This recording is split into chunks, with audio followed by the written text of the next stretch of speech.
Hey everyone, I have here the LEGO Star Wars 40th Anniversary Return of the Jedi Endor Speeder Chase diorama set. This comes with 608 pieces, and I built the set live over on my Twitch channel.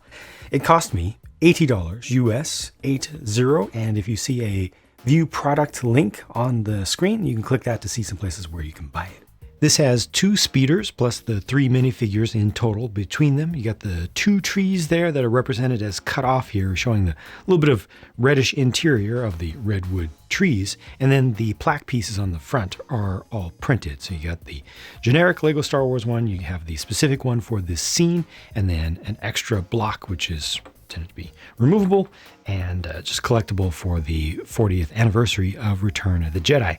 The overall size of the base here is about the same size as you might say the standard, kind of the mid-range for these types of dioramas that they've started doing. So it's very similar in size, if not identical to the Death Star one, for example. And I think Trash Compactor had about the same size as well, and also the exact same style, including using the drum lacquered silver colored grills around the side, which, is just nice. It just breaks things up a little bit, makes it feel a little bit more sci-fi, brings you, I think, into the Star Wars universe a little bit more. And this one, unlike most, looks good from all angles. As a matter of fact, it might be a little bit more interesting to look at it from over here, or maybe you might be interested in swapping things around a little bit to be able to see the speeders and figures a little bit better. Each one of the speeders has a little stand that's just a lightsaber blade in perfect clear, and then they've got one of those angled adapters to put it at an angle and allows you to adjust them just a little bit. But it's nice to be able to actually look around this, and it makes it feel more like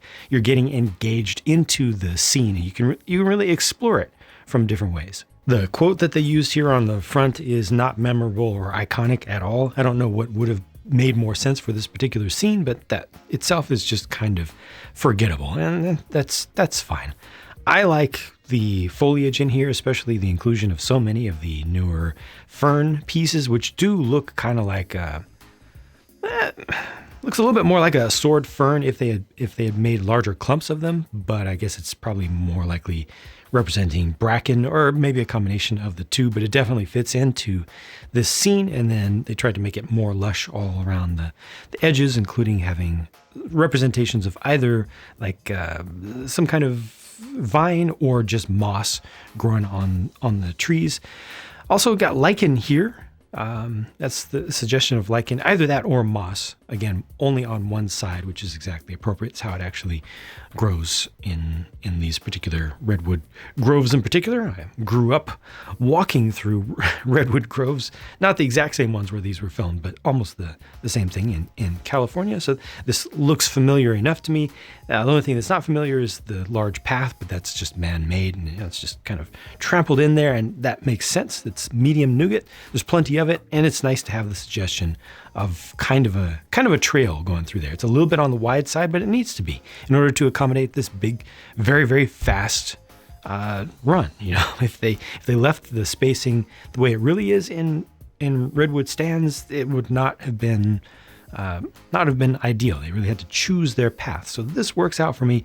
Again, it just all ties into the actual on location shooting spots where this stuff was done, and it feels pretty right to me. These even kind of represent just shoots of younger ferns that have come up. Now, there are 2 different colors of foliage that are used in here. It's just the regular green and the bright green. I personally got a little bit twisted up when I was just right towards the end, but you just have to be careful when you look in the instructions. Make sure that you look very carefully at which colors are being represented. They tried to shift in the instructions the bright green towards almost a lime green. It's just a little bit more difficult to see depending upon the lighting, but it's all good. Up here you get a little bit of canopy, a little bit of foliage. Again, the trees had to be depicted cut off somehow. I don't think there was any good way to do that. I get the feeling that there's probably this seems like a perfect scenario where there would be some marketing blurb that would be pushed out through a designer interview or something like that through the land. I haven't seen, but it just feels like they would have an explanation for why this is canonically correct and why it's actually good that it's that way. But to me, it just looks like they're just broken off. Now, What could have been done better there to make this feel more natural? I don't know. I think that just a little bit more foliage just across the top, just like right here, one more branch worth that kind of went around the side just a little bit at an angle, covering up a little bit of that, I think would have helped a lot. Even though in reality, these trees should be built to about, I think I estimated about 6 feet tall or thereabouts to be accurate. Still just a little bit of something here would have made it feel a little bit more, well, a lot more natural in this context, in this theme here. In the instructions, Lego gives a couple of suggestions for different places to put the speeders and the stands, so you can move that around a little bit. You can also show a crash of one if you want to by just simply moving the base around and then just having, like an angle down like that, or you can have one going directly into a tree, whatever you want to do. So there's a little bit of variability here. The speeders themselves are very good. I fully remember these being just straight up brown, it's just completely biased from the toys that have been made through the years, but this is actually closer to an accurate representation. It's probably the most accurate representation they've done to date, although I feel like this is a little bit too short in length, and maybe the back end of it is a bit too thick. I think this probably fits the minifig style pretty well, in the sense that minifigs themselves have very bad proportions, very inaccurate proportions, unrealistic proportions. But I personally would have preferred just a little bit more sleekness to the build and a little bit more length to kind of draw them out. But for what it is, I think it's done nicely. It's the most advanced design that they've done by far for a minifig compatible speeder. Slightly different builds for the two. This one has the accommodations for 2 people, or 2 minifigs in particular, to be put there fairly comfortably. And you've got the cleavers used on the back to represent the little flaps, so you can actually adjust those independently if you want. And I like this. I like the foot pegs, how that's set up. It's unfortunate though that there's nothing included in the set to allow you to just have this straight. So if you wanted to pull these out, you'd have to add just a few extra pieces to get them to look like they're floating or flying a little bit straight. Again, also with just the thickness towards the back, also a little bit too much height right here, in my opinion. All this is just very, very, very bulky. I like what's done here. This is a nice, simple build, but effective enough. And I like the fact that you can put the hands onto the handlebars, onto the controls. That's done well. Leia, Luke, and the Scout Trooper here all look nice to me. You got the olive green main color here, dark tan color here. Shared between them, the helmet pieces, which have 3 colors. So dark tan main color, and then they printed on the dark green and a little bit of gray there. It's nice and sharp how it's all masked off.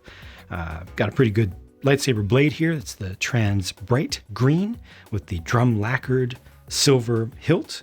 And the Scout Trooper looks great. Very nice printing straight on through. I like that helmet design.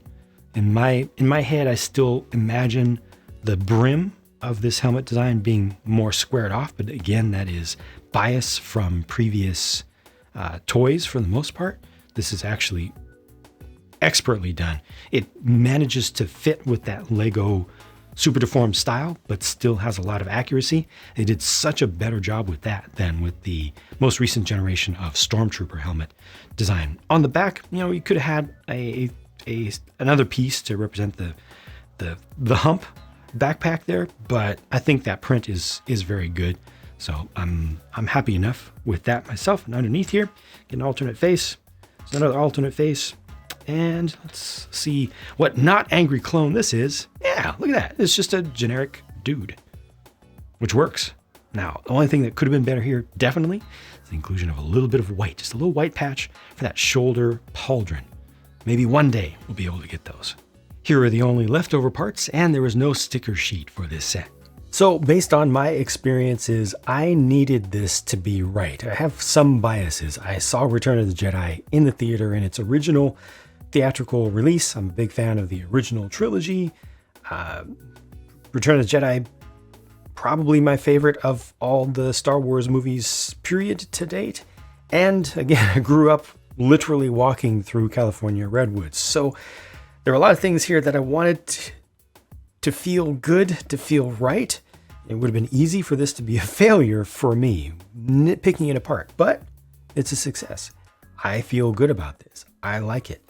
I do have nitpicks, but they are just that, nitpicks. Overall, this feels good to me. Now let's talk about price and value.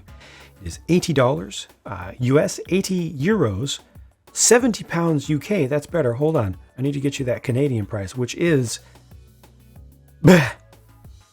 100 Canadian. Well, that actually translates to less than 75 US dollars. So Canada still gets it a little bit cheaper, but all those prices feel like too much to me. Honestly, I already went through the mental exercises while I was building this on Twitch with my viewers there, trying to figure out how much I would like this to be within reason. And as usual, I started low based on just personal initial gut reaction to how much stuff that I see here in front of me. And then I tried to adjust in the direction of reasonability based on the fact that everything is expensive today. Anyway, I landed at $60 US. And incidentally, several other people in chat at that time landed right in that same range. This feels like a good $60 set. So at 80, it's too much, I think. But it is at least another one of those situations like with the little SSD, which I got mounted up back here above the big one, where at least what you get is very good, if not excellent. The fact that this is viewable from all angles really adds a lot of value to it too, compared to the other dioramas. So at least this is very good. The speeders are very good, even though I've got my little issues.